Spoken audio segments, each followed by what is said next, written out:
So welcome everybody to our kickoff of Revisiting SSI 10 years later. This is the first of two kickoff meetings to try to cover the world. So thank you very much for joining us. I want to thank our sponsor. Stream 44 Studio is the first of, I hope, a number of sponsors for this activity to support this strategic inquiry that we're doing. And I hope that this will shape the next decade of digital identity. If you're interested in having your organization be on this list, please let me know. Um, and I also have a number of monthly GitHub patrons. These are people that give as individuals money to support my work and my advocacy via GitHub. And you'll see some notable faces there. Manu Sporny and Kim Hamilton Duffy, and a number of past sponsors. So, as individuals, you can help that way. It also offers social proof so that when I go to larger sponsors that they will know that this is real and this is moving forward. So, so today's agenda, obviously the big context is the 10-year question coming up in April. I offered at least a start on how to approach tackling that problem, which was the 15 lenses. We'll talk a little bit about those. We'll talk about what is a working circle and what will they produce, and kind of what are our goals here. We'll go into some activities with some breakouts and further discussion, and then talk a little bit about next steps. And obviously we have two kickoffs, but I really want it to be one community. If there's any one goal that I would like to see you have today at the end is find a lens that calls out to you and find somebody to join you in that lens. So the 10-year question. So I came out in late April 2016 in advance of ID 2020, which was the first UN conference on digital identity, the 10 principles for self-sovereign identity. And I really saw them as aspirational, sort of a compass, not a map. I really, thought that in the next, few months after publishing these, that we would revise them, we would, take them to the next level.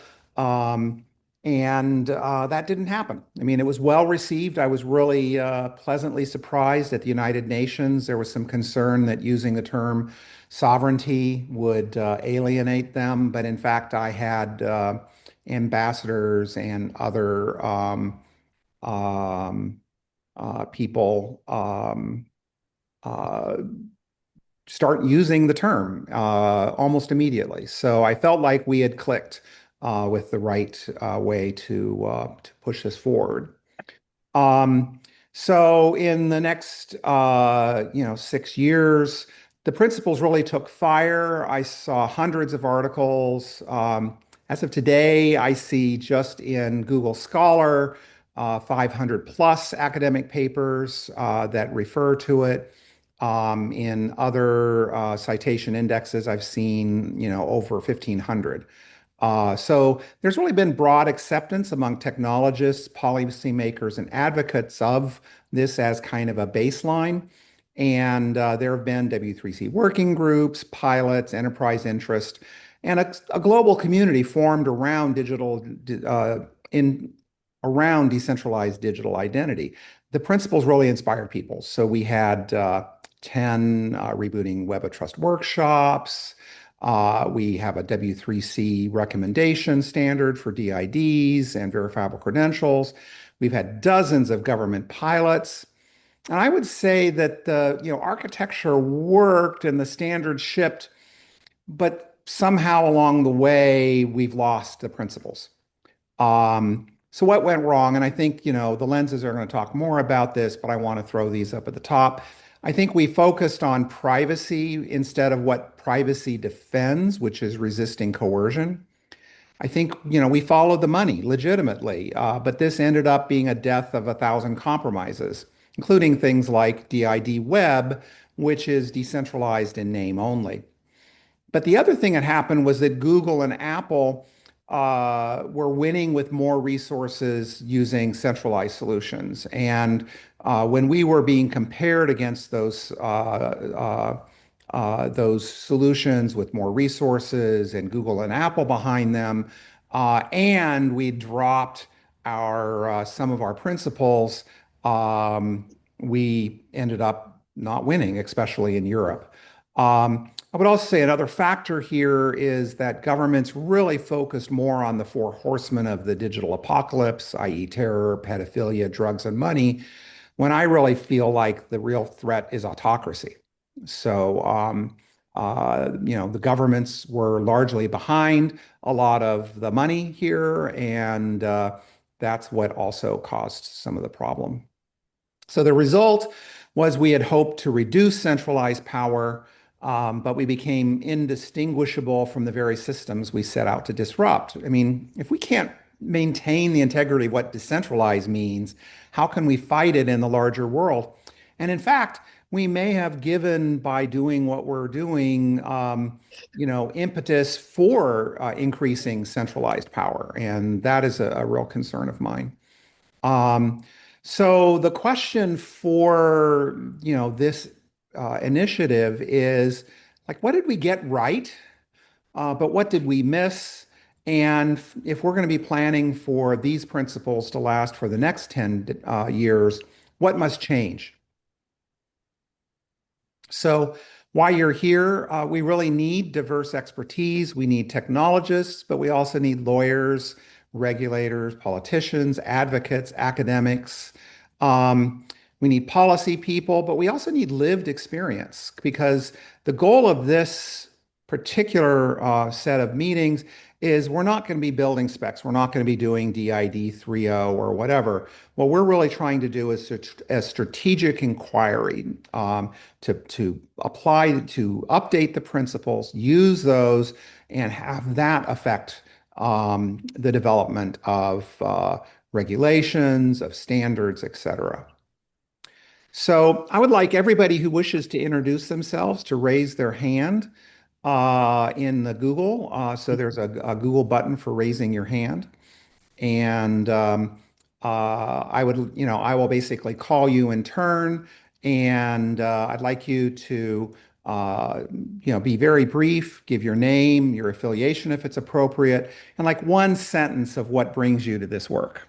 So I'll go first to model it. I'm Christopher Allen of Blockchain Commons. I wrote the original 10 principles in 2016. I'm here because I believe we've lost our way and this community can help us find it. Herman, why don't you go first?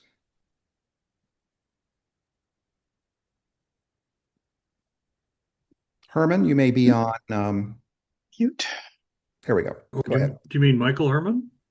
Michael Herman's right. Sorry. Small window. So this whole area has been a huge interest of mine probably for 10 years. What I bring to the table, kind of turning your question around, is first principles thinking. I'm a habitual first principles thinker. And so you can see in the discussion, I've asked questions like, what is our working definition of identity? And those sorts of things. So that'll be the painful perspective I'll bring to the group. Thank you. So somebody asked, where is the hands up? It's under reactions. And that is, you can also, maybe you don't have the participants window open. Okay. Christian, you're next. Oh, you're also on mute.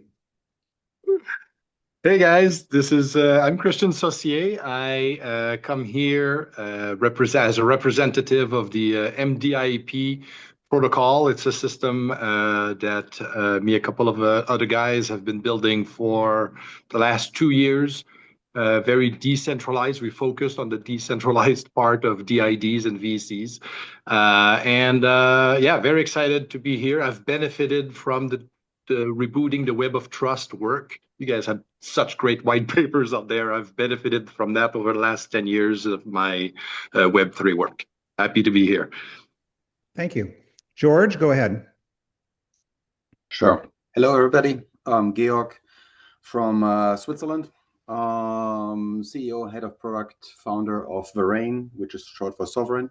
Sovereign technologies have been kind of my thing since the early 90s. So I've been involved in the group project, the whole Linux movement, and so on and so forth. Introduced the term sovereign software at the World Summit on the Information Society back in the day. So this is really what I've been working for the entire time. My company and I we are working to implement true decentralized identity and decentralized key management systems, and are a partner of the Swiss healthcare sector, which is where we're currently rolling it out.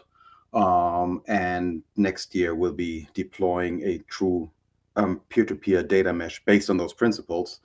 But we would really like to see a deeper understanding of those issues in a wider audience, and actually more adoption of this. Because kind of we feel a little bit alone these days in advocating for actually decentralized identity. Thank you. Frederick? Hello, my name is Frederick. I don't know how my sound comes across, but I'm based in Sweden. I'm the coordinator of my Data Sweden hub. I rolled out 600,000 identities for healthcare workers in Sweden, and I didn't feel comfortable with that. Eventually found SSI when it came along, and still have the dream to try to enable that in a fair manner. Thank you. Thank you. Andre?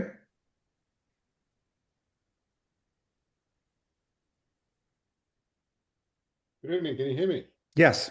Awesome. Sorry, apologies for that. So, as part of my commitment to developing a WASP cornucopia companion deck as part of their 25th anniversary, I'm currently researching identity and access management, which led me to this initiative. And from a personal perspective, having lived in several European countries and have observed some of the current approaches to identity federation and centralization, I'm even more interested in giving back as much as I can and learning from everybody. Thank you very much. Thank you. Gino? Hello, everyone. My name is Gino Bernardi. I met Christopher Allen at TabConf in Atlanta earlier this year. That was my introduction to the SSI community here. And I am a bootstrapped founder working on a true decentralized platform for invite-only communities. Thank you. Yeah, thank you. Christoph? Hi, can you hear me? Yes. My name is Christoph. I'm building Stream 44 Studio. It's the result of my whole interest in software working for the individual. And my goal is to empower talented individuals to operate large, complex systems. And in all my work, that has come down to managing access spaces and private spaces. And that's where SSI comes in for me as a framework to help organize those things. Thank you. Kim?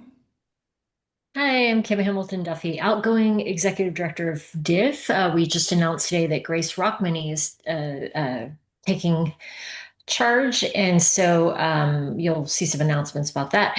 But yes, I've been in this community for a while, drawn in by the principles of SSI, collaborating with Christopher Allen, and all that many in this community have built for a long time. And so, yes, the Lost Our Way part really resonates, seeing a lot of the standards that we've worked on for many years get, I'll call it, reapplied and used in different contexts that don't achieve the goals that many of us set out for. So that's something that many of us have been working on from many different angles, whether it's advocacy, technical building, and things like that.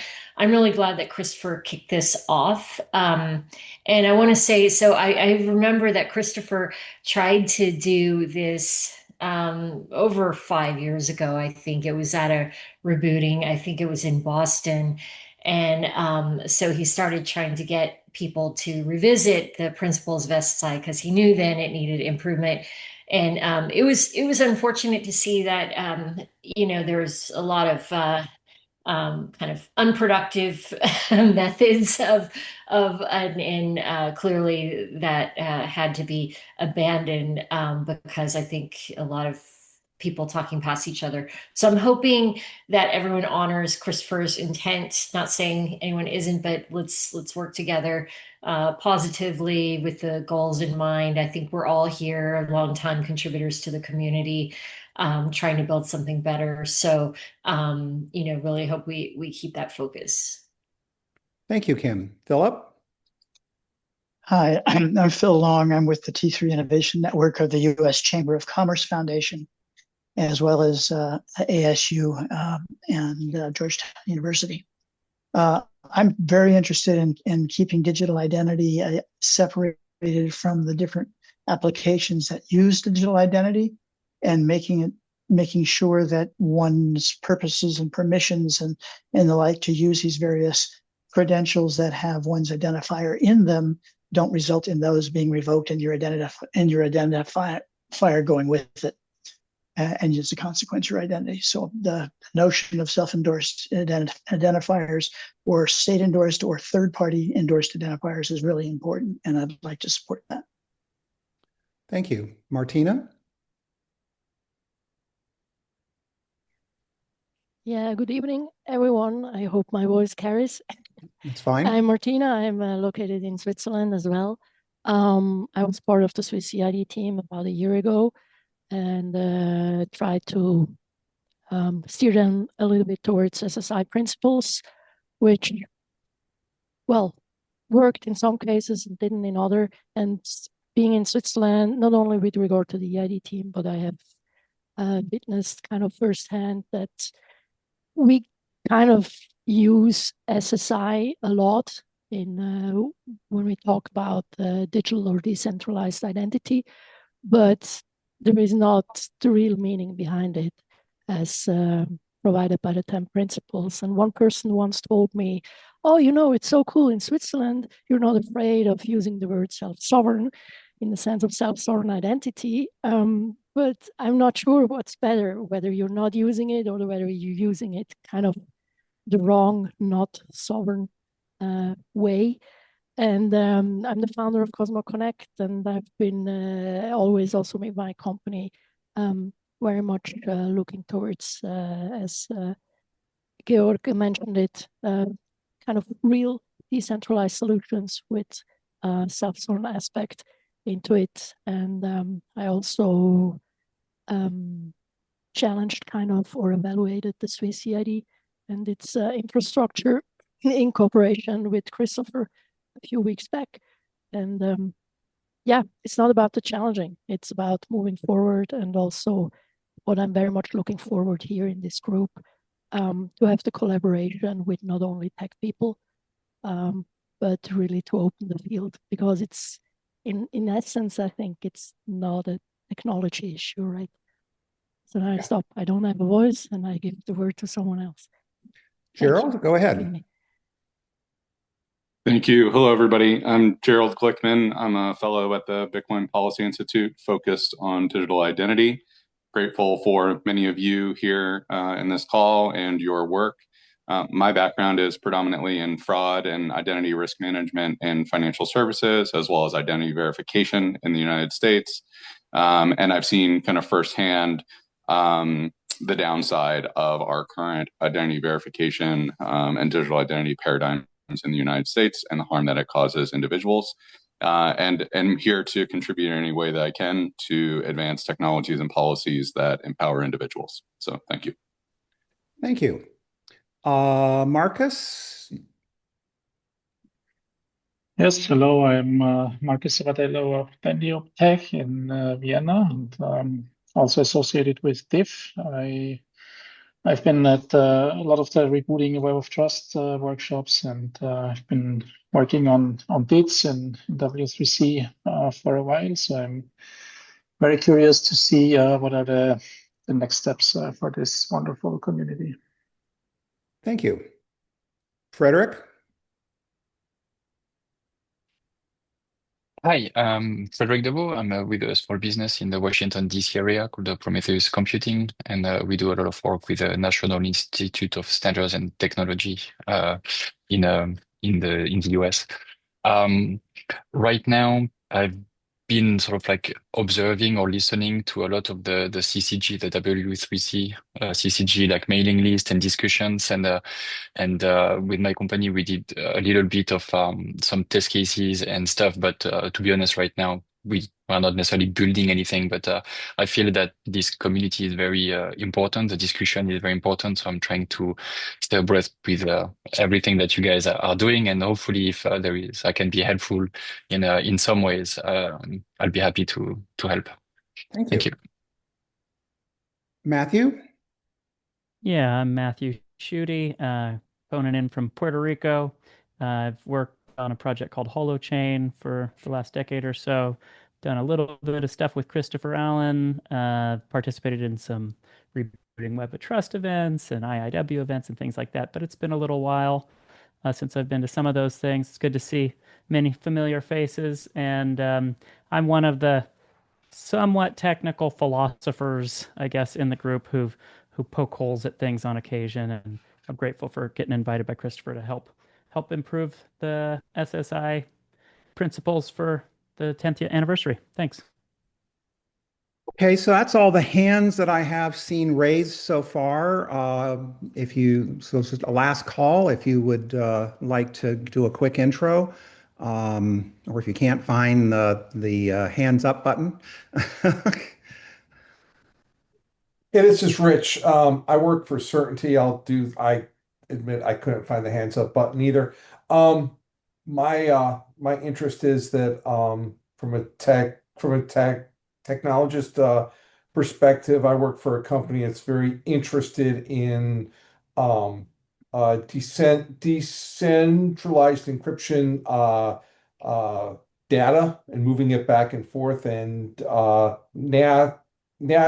naturally, to do that, a decentralized identity system is important to us. So I'm here to see what other people are doing and perhaps someday talk about what we're doing and attempt to make that happen. Thank you. Thank you. So feel free if you want to just if you didn't introduce yourself already, just put in a short thing into the meeting chat, and it'll be on the archive. So what is our goals? Now, obviously, this is a group thing, so this may change as we do these two kickoff events. But my hope is that we can revise these lens briefs over the holidays, but really in January. They are intended to be brief, so we're not talking about massive papers with lots of collaboration review, but more of, did it actually capture the problem? Is a new lens, do we need a 16th lens? How does it differ from the other lenses, et cetera? But I'd really like to get some teams to focus on the lens briefs, focus on what are the readings, what is the most important thing from the past that we know that might influence that brief. And then from that, we'll puzzle out what are some drafts of papers that are required to revise the principles.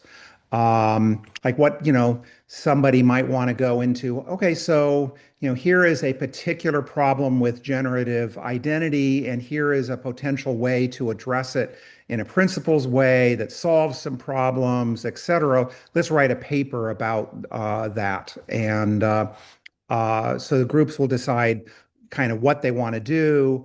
But our pragmatic goal is some form of revised principles to release on the anniversary, the 10th anniversary, try to get some press for it, back up why we're revising the principles a little bit.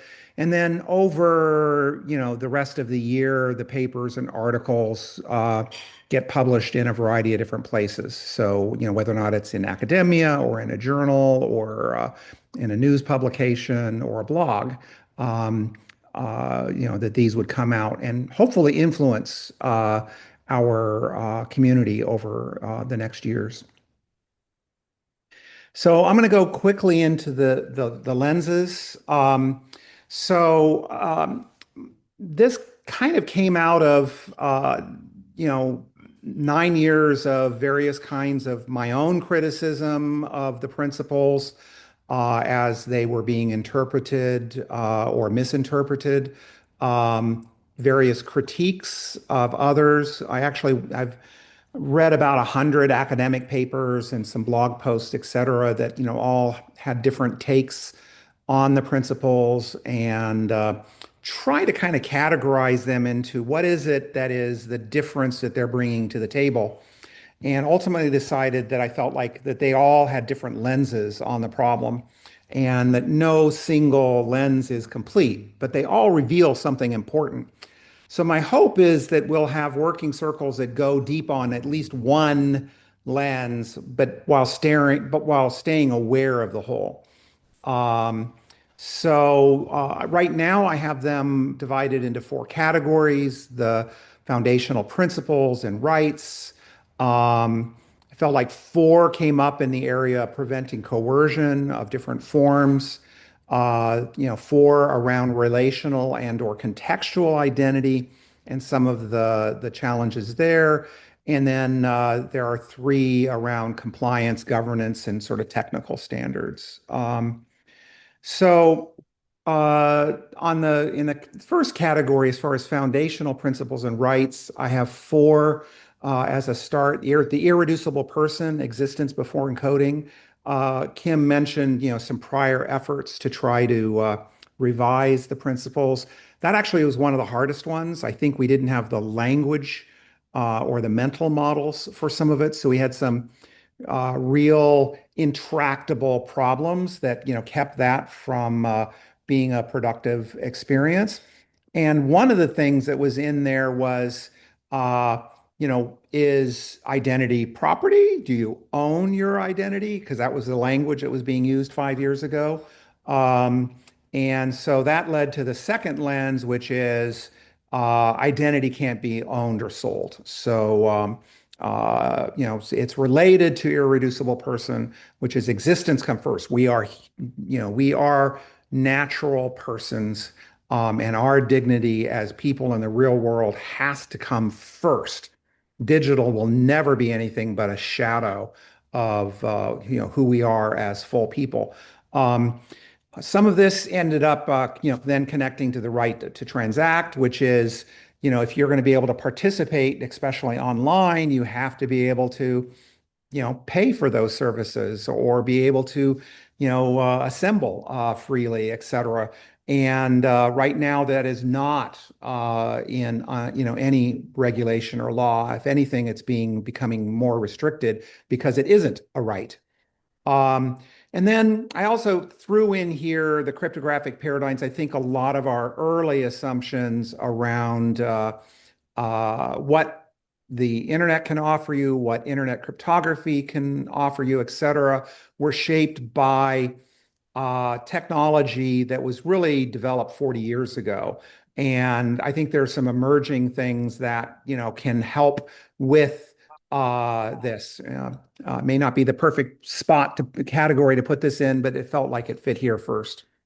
In the category of preventing coercion, how do systems compel behavior and how do we resist that? So there's the general category of coercion resistance, which really is trying to reframe privacy as a defense against coercive behaviors.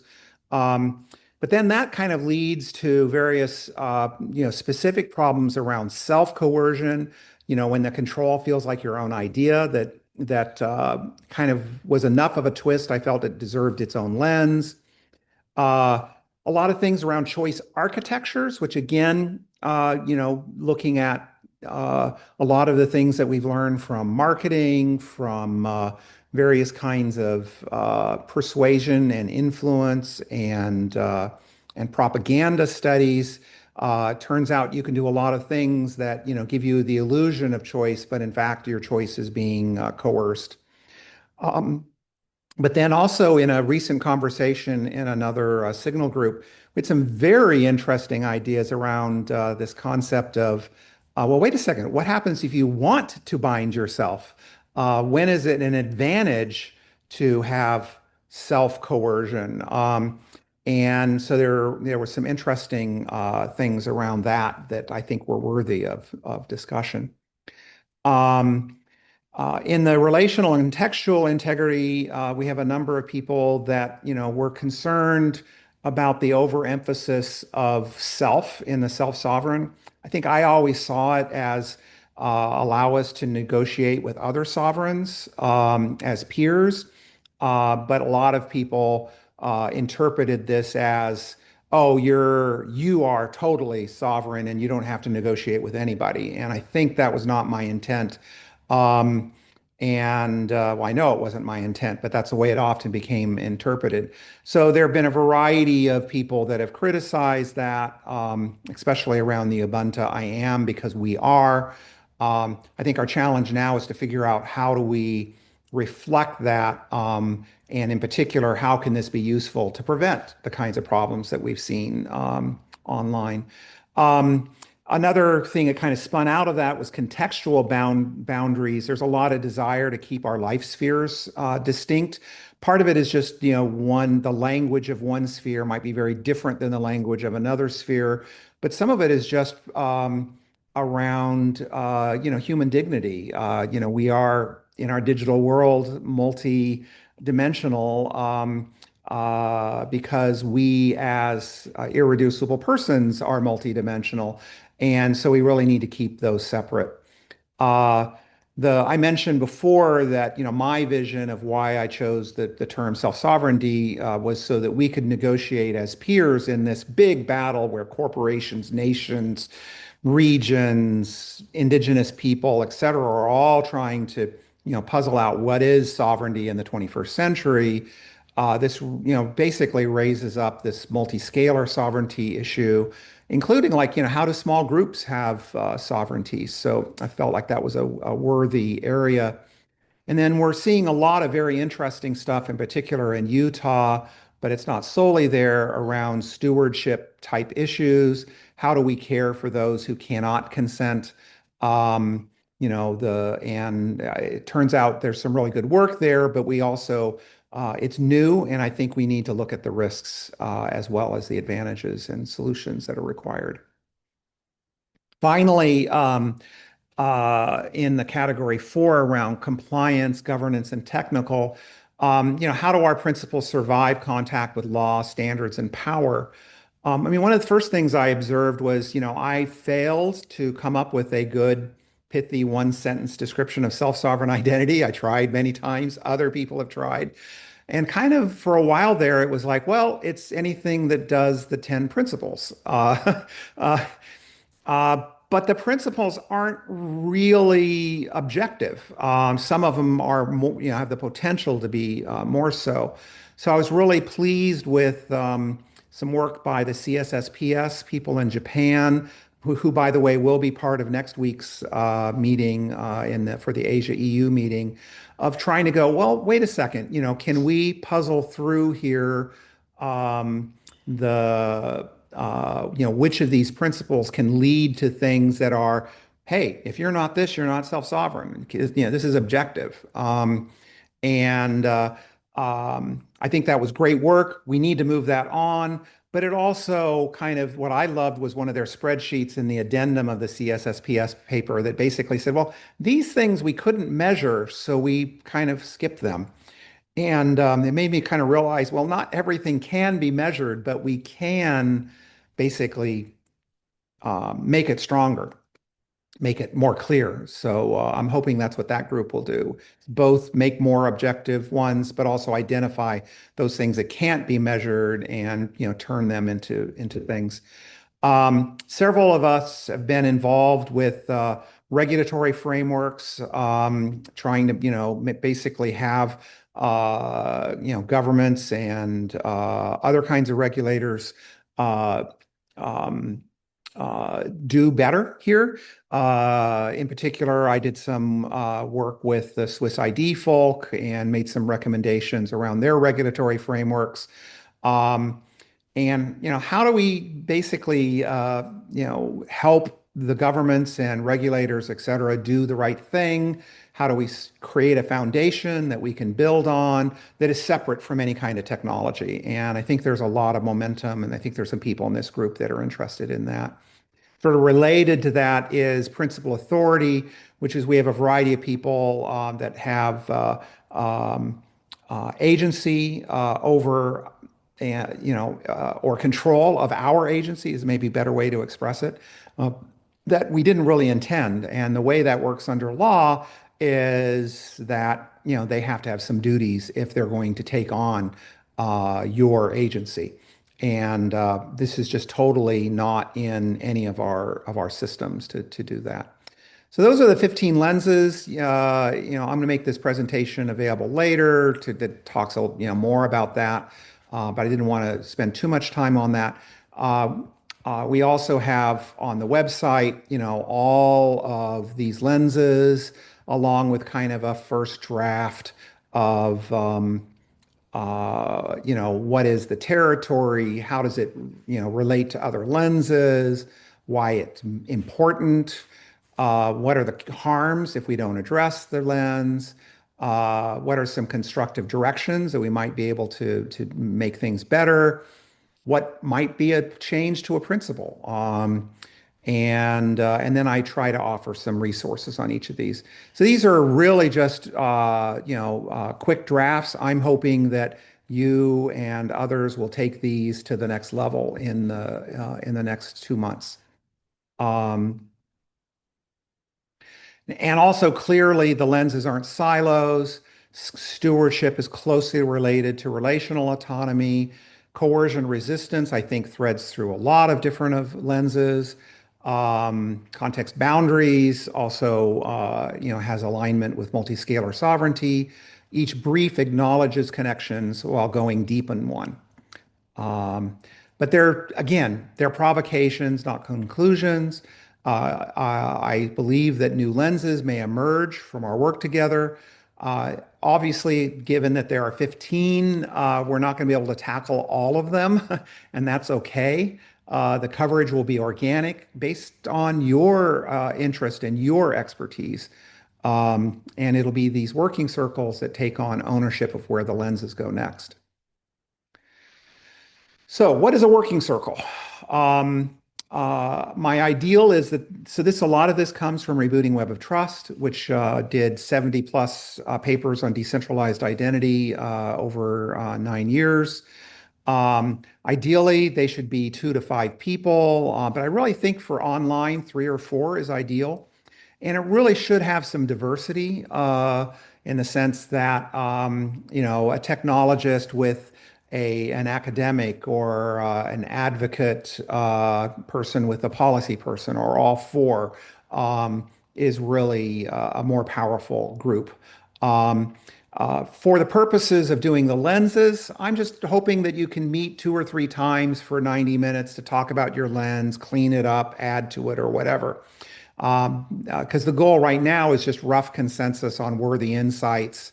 We're not doing specs, we're not doing standards, we're not doing product designs, but I really want to have you ground the work in references or your lived experience rather than speculation. So that's the goal for the next 2 months of the working circles. We have the opportunity to do new lens briefs. But phase 2, which will start in February, is, given people's interest in these, working together in these working circles, who really wants to bring things to be a full academic paper with peer review or try to get it into a journal, or maybe it's a policy brief for an advocacy organization or a government, or some kind of principle synthesis. But all of these should be informing, the April 26th, update to the underlying principles. But it's going to be in February where these will begin to emerge. Not every working circle will ship one of these. Some people might want to join a different working circle. We'll decide that more in February. And just to be clear here, we have some things we've learned from RWAT around what does it mean to be an author of these papers, and it basically means substantial contribution. So, but we have more specs about that in the website. So the stakes, your work will inform the principles published on April 26th, 10 years after the original. And I believe that these will guide digital identity systems that will affect billions of people. That's what's important. So for the workshop, what I'd like to do now, we could go back a second. Does anybody have any quick comments before we go into some workshop activities and introduce each other and talk about this a little bit more? Yeah, it's Michael here. I have a question about the first slide with the phases. First of all, you've got an extraordinary amount of work and content and structure here. It's very impressive. I've got kind of a mental picture of things, and I just posted it into here. I don't know if you want to bring that up. It seems to me we maybe need a phase 0, for example, to come to some consensus on like what is identity. If you click on that link, what comes up is a clear glass sphere with a bright dot in the middle. And the bright dot in the middle is to be what our mutually defined sense of identity is. And then I see the lenses being around the periphery of this clear sphere. And so there's basically an infinite number of potential lenses. But one of the important things is that we're all looking at the same dot. We all have the same concept of what's identity. And I've done all the pre-reading. I went back specifically to the 10 principles article, and I never felt that there was a specific definition of identity. Yeah, so I'm going to be pretty strong here in the sense that I don't think that it's that easy. You're not, I mean, just this paper, which is one of my favorites from 2019, which is the 5 mental models of identity, basically identifies that, people fundamentally have kind of different views on it. And it does try to basically say, hey, if you're in the presentation model of identity and somebody else is in the generative model of identity, how do you talk to each other? I think we together as a community need to learn how to do this better because I've just seen, too many attempts over the last 9 years at RWAT where groups have tried to go, oh, well, we're going to define what is identity and then have it utterly fail and they never ship their paper. So I'm not saying you can't do it if you can find, 2, 3 other people to join you and do a lens around, what is identity. That's worthwhile. But I really have a fear it could become a rat hole because of this 5 mental models. So you don't feel it's fundamental to have that before we start into the lenses? Well, we can talk, I certainly am open to having more conversation about that, but no, actually, I don't. Because it's just experience has been poor with that. So maybe somebody else wants to, bring it up. But just, when we bring it up, when we try to define it too soon, we just hit so many walls. And it's such a cross domain thing. Mumblefudge, go ahead. I mean, I actually raised my hand to say something else, but I would contribute that perhaps identity is an inherently brownfield, inherently contingent concept. I'm not sure a first principles approach will ever arrive at a definition of an identity that I find useful or that I would help me do this kind of exercise. I was actually just going to propose or ask for clarity on the incentive or structure of the lens contributions. So if the period from now until, say, I don't know, February, sometime end of January, is a sort of writing sprint, and we're thinking of this as like a virtual RWAT or something. Each lens that multiple people contribute to, and that gets significantly changed, we could consider a novel thing. Like they would make a good anthology. It would be like another mini RWAT. Are the ones I would recommend, or I don't know, I'm just sort of spitballing here. I don't want to like hijack the process, but it might be good to define like a ship of Theseus definition of success. Like, unless it's 51% changed, it isn't a novel thing, and we should drop the ones that aren't 51% changed. Sure. Because if I'm like, one way this could go is that 5 of them get a lot of activity, and then we have 10 that are, you don't want to keep the 10 that are still basically like what you wrote to start the thing in the anthology, right? Like you only want the ones that took on a life of their own, right? That is correct. So okay. To be clear, part of me was very reluctant to write more than one lens, as an example. And basically some of these will not, get to the next level. I mean, here's one that I wrote that I really am uncomfortable with. I feel like, a variety of very interesting people have, had good, solid critiques around how self-sovereignty lends to this individualism and this technical capital thing, et cetera. But I'm also not capturing precisely what all of their concerns. And so I wouldn't want to release this unless, maybe 1 or 2 or 3 of them and maybe some others got together to take it to the next level. It is simply my interpretation of what I think they're saying the problem is. So yes, I would like to, only focus on those lenses that, people are actually working on. Have some, vetting. I don't know if it needs 50% changes. It could be that, 3 people from the relational generative identity community basically say, here's 5 changes and it exactly addresses the problem. And that would also make me happy. But I don't want any of these to be solely myself. Michael, go ahead. This is kind of a follow-up to my earlier comment. I find some of the names of the lenses being hard to grasp.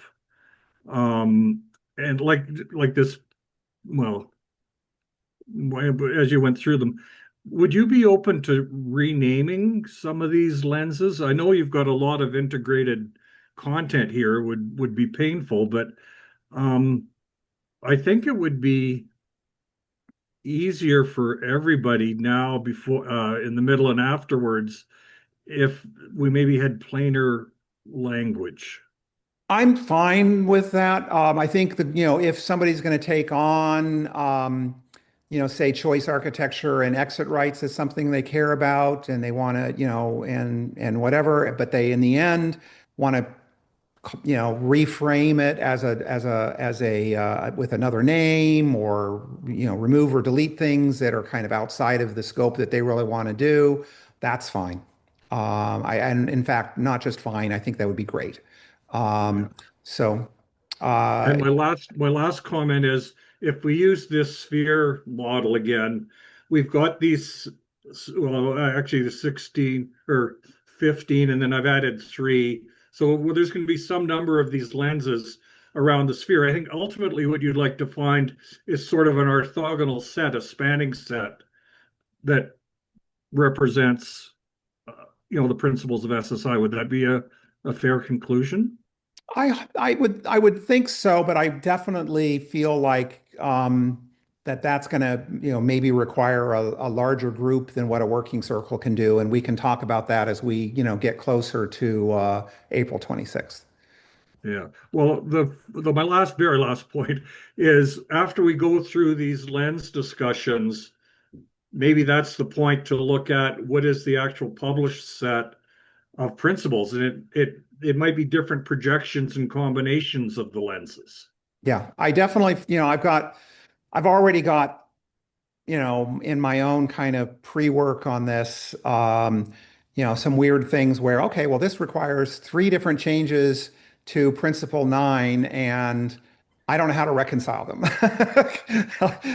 So it doesn't arrive at a conclusion. So I think we're going to be hitting that as we get close to April 26th. Let's move on in spirit of our time.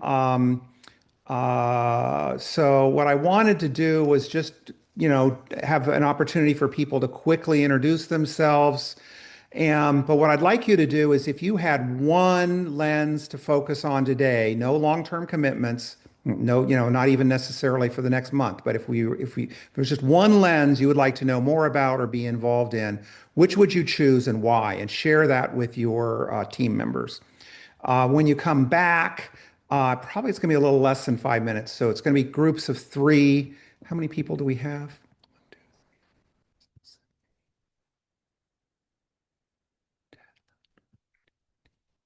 So I have 17 people. So I'm going to do it in groups of 3. And when you come back, I just want you to type into the group chat when we're back. What did you decide? It's kind of a polling mechanism. I kind of want to understand where people fit. So we'll do that now, and we'll come back in shortly.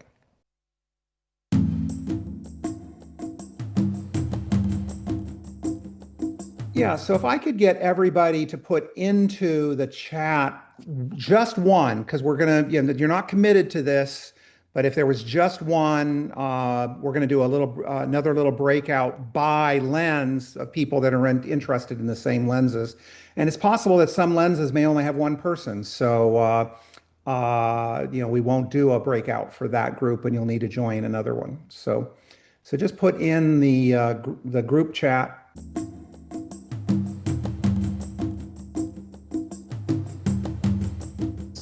So right now we have 4 groups. If you feel like none of these quite connect to you, that's fine. Just go ahead and join one of these groups. It's relational autonomy, the irreducible person, regulatory frameworks, and coercion,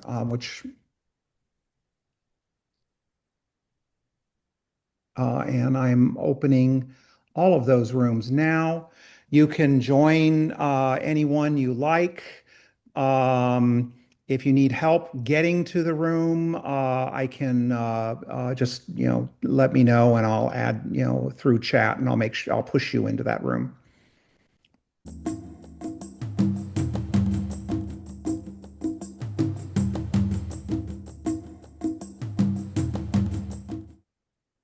Welcome back, everybody. So we had 4 lens groups to talk, and we'll get a report out from each of them and have a little brief discussion. So relational autonomy, who wants to speak for that lens? Mac, go ahead. I can go ahead and talk. Yeah, so a primary risk that we identified was, or that I jotted down towards the end, furiously scribbling, was technical systems accelerate a trend toward alienation, undermining the various layers of social belonging, both as internally perceived by those participants, as well as mutually held outside of formal institutional or codified structures. Right? So if we're not keeping that stuff in mind, it may get it may be further eroded. Thank you. So now we have the irreducible person group.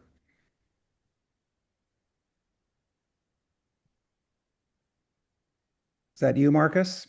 Yeah, I can try to summarize that. So first we had a bit of a discussion. What is identity? Right, very common and important question. So we talked about that a little bit, and then when you came and when you asked about what's the biggest harm, I responded. I said that the biggest harm when the idea of the irreducible person is not properly considered and implemented and supported, and then the harm is that we may end up building systems where people are not properly and universally recognized as a person, right? And that is a fundamental human rights problem. If potentially there's a way how people may be denied their humanity, their personhood, and that can lead to very bad things. In human history, we've often seen atrocities and genocide and whatever as a consequence of dehumanization. So that's a potential harm again if the participants in a system are not universally given this recognition as a person. But maybe others from our group would also want to add something. I probably forgot a few points. I think that's a good start. We're going to have an opportunity to expand on all of these. Let's move on to regulatory frameworks. Who's going to speak for your group? I can do it. Actually, we I think the risks if no one writes this lens or no one looks through it is that unsupervised or collaborated with policy folks write simplistic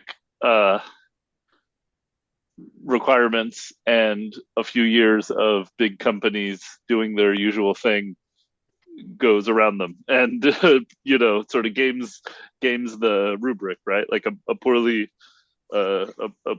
formulated policy makes their job very easy. And one of the risks of writing this is that 10 years from now, it could look silly because it could be proven totally wrong if it gives concrete suggestions that get taken up and Google and Apple still do an end run around it. So one thing we talked about was maybe making a list of patterns and general sort of strategies and patterns and anti-patterns rather than concrete suggestions, because it sort of falls into the same trap as defining identity. Like if you get to the point of concrete suggestions, then you're just giving Google and Apple a head start. Thank you. Last but not least, coercion. Who's speaking for your group?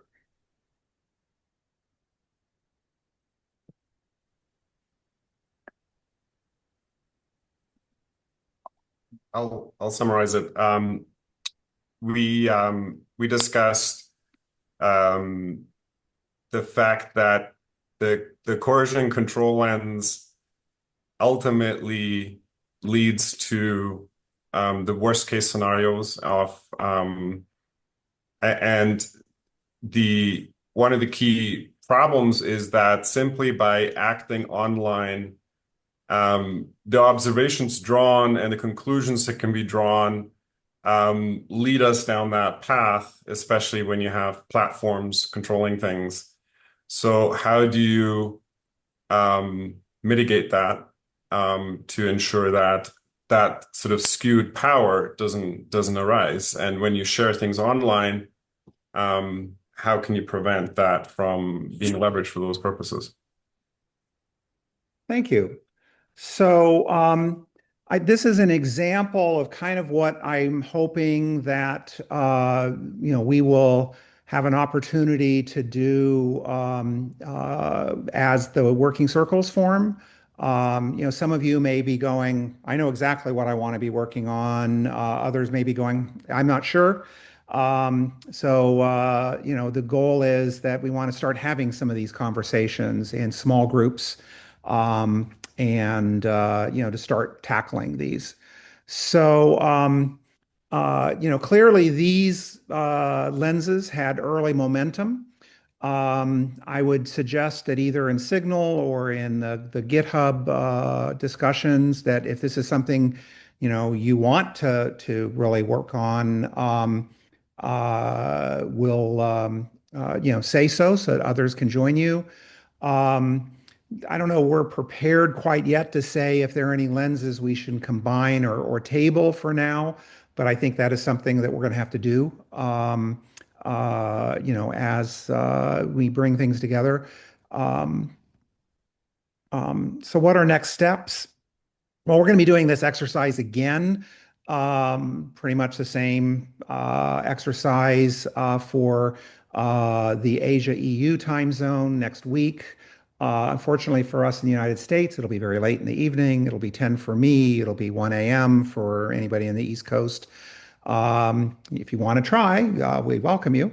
You also can join, you can come in and to that meeting if you like as well. But in the end, the working circles can form at either of those or span both. I mean, it doesn't really matter if the group can find overlapping hours to schedule calls. That's great. I'll be glad to help facilitate that. And if need be, we can work asynchronously.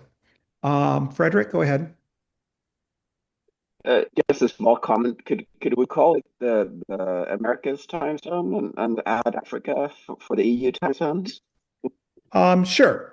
Yes. It feels very Western centric there otherwise. Sure. I will fix that. It's a thought.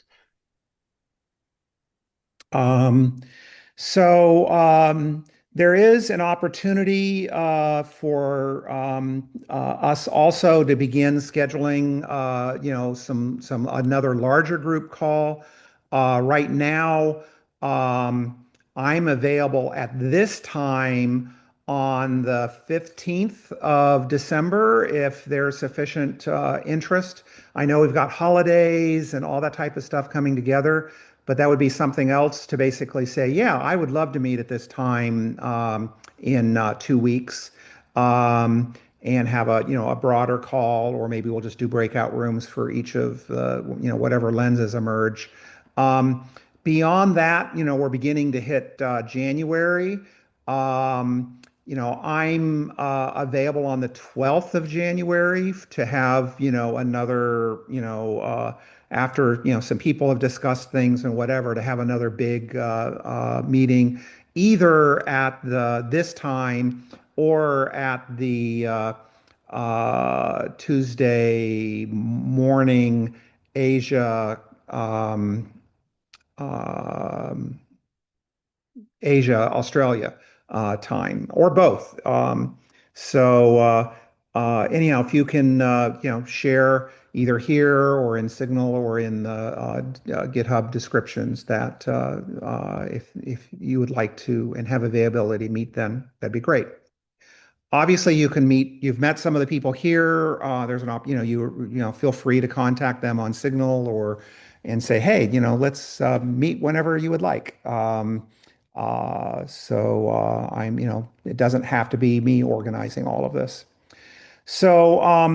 If you feel like you've got two people that are it's beginning to gel, that you want to work on one of these lenses or create a working circle, you've got some momentum, announce it on GitHub discussions. I know not everybody has a GitHub account. Not everybody uses GitHub for especially the non-technical people, but it is a free access to the discussion area, and it doesn't really require any technical skills to do so. But we want to do the announcements like that in GitHub discussions. And if you want to say, hey, we're meeting on Wednesday at 4 p.m. Central European time. And if anybody wants to join us, come join us. That's the other place to announce those. I do ask that as the working circles begin to gel, that you seek diverse points of view. So if you've got like two technologists in the group, maybe try to recruit somebody either from this workshop or maybe from outside, an academic or a regulator or somebody else who really cares about this stuff to join you to give you that diversity. And try to schedule your first session, whether or not it's you can fit it into December before the holidays or the beginning of January. And then hopefully we can have some report outs on by the 15th of people's progress and have an opportunity for you to bring questions to the larger community like, we don't know how to solve this. Do we want to try? If you don't have a working circle and you're still exploring, share what you are, kind of what things kind of intrigued you or what isn't quite fitting on GitHub discussions or Signal. There's also an opportunity to connect at next week's Asia EU kickoff. But there's no pressure to commit to a circle today. You've got some opportunity to form some groups over the next little bit. And you also can talk with me. Like, let's say you've got something that's kind of like, I want a subset of this lens, and I'm looking for somebody else to work with. I know most of you and other people that may not be present today, and I might be able to help you form that circle. A little bit about how we work before we close up today. All of the outputs of the actual workshop are CC BY 4.0. Ultimately, some people might want to publish this in an academic journal, which might require other kinds of licensing. I'm hoping open access for everything, but I recognize that, especially among the academics, that may not always be practical. But at least, things like the lenses and things of this workshop that they're CC BY. In general, don't quote members from these private sessions without their permission. If there are other conduct issues, I kind of discuss them very in the conduct section of the Revisiting SSI site. I'm the initial host, facilitator, and academic referee. That doesn't mean that I have to be the benevolent dictator forever for this. So if you want to help at kind of this level of hosting calls, facilitating, or helping with the kind of referee, editor side of things as these begins to mature, please contact me. I'd love to have some help. Obviously, other resources, GitHub discussions is cross-circle dialogue. In particular, it's public, whereas the Signal group is private and is better for quick coordination. If you haven't seen it yet, I have this citations library that I'm beginning to build. It has over 100 listings, I think, so far, but I know there are 500 some odd that need to be annotated. And then I'm hoping to host regular, kind of office hours every week for people to just drop in and say hi or whatever, or ask questions. And I'll be announcing that at the beginning of the year. Again, key dates, the lens briefs, we kind of want to have some kind of update on them by end of January. Begin to plan what the papers are and focus on getting to some level of principles publication by the 26th, and then spend the next of the year kind of spreading these things around, getting other people to act on these principles. So in closing, the original principles were written by me in a moment of inspiration. I was lucky. It was, good time. It was right before the ID 2020 at the United Nations. But I really hope that these revised principles will emerge from a community that are wrestling honestly with these very hard questions. And that's really you. That's what I'm really appreciating, you coming here and joining this conversation. And I want to thank you very, very much. Obviously, this is an important thing to me and I think the community. So please support this work. your financial support, whether or not to organization sponsorship, like the one sponsor we have so far, or as an individual sponsor, all helps me do the community infrastructure, the website, this facilitation, coordinate the research and publication. So, share the information about how to support our work with others and your organizations. And finally, thank you again very much. We've had 10 years of learning, so let's have a decade of impact over the next decade. And I'm available at Christopher A. at Life with Alacrity. Thank you very much. Any closing comments before we wrap for the day?